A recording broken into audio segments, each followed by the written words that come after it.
Did you know that the Twin Oaks Landfill has over 150 acres of deed-restricted area dedicated to a federally endangered flower? Whenever they first got the permit for the original landfill, there were actually populations of Navasota lady tresses within the footprint of the landfill, and HDR along with A&M actually transplanted a lot of those populations of this endangered flower to these properties that are called deed restricted areas. The Navasota lady tresses typically bloom from late October through December. During this time, the team from HDR and the team from Texas A&M conduct as much research on the species as possible. Part of the permit was to keep these properties in conservation status in perpetuity, so the flowers and populations have a place to reside.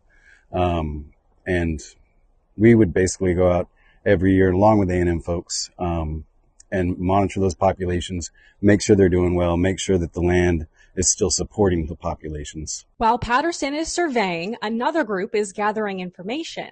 Each year, Bavisma funds a research project for Texas A&M students. We've been interested in trying to investigate the sort of environmental variables that influence its distribution and abundance, and trying to elucidate what sort of biotic and abiotic variables are contributing to its rarity. And the hope is that by understanding whether it's nitrogen or water or soil microbes or deer herbivory or feral hog disturbance, whatever the variables may be, that we can intervene and modify those, restore some habitat, and increase the abundance of this plant so that it's no longer federally endangered. For some students, it's about what they will learn. I get to study the insect herbivory and animal herbivory on the Navasota lady tresses to see if that has any effect on its growth and development. For others, it's what they have already learned. This is just a great opportunity for me to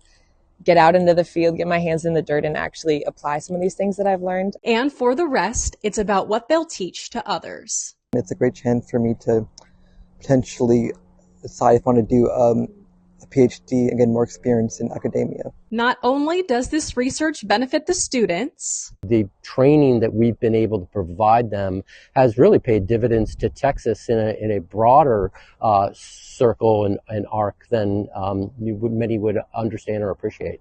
And of course, it benefits the Navasota lady tresses. There's not a lot of opportunities for people to study this plant. Most of the land in Texas being private. There's not a lot that's known about the plant. I run into people all the time. They'll show pictures to them. They'll say, "Oh yeah, I've got that on my land." So a lot of people just don't have the opportunity to study it. Whereas a large parcel of land like this that has populations, I think, is an opportunity for a lot more information to be gathered about the plant. You can find more information about the Navasota lady tresses with this story on the Twin Oaks Landfill website. And of course, don't forget to connect with us on Facebook, Instagram, and LinkedIn.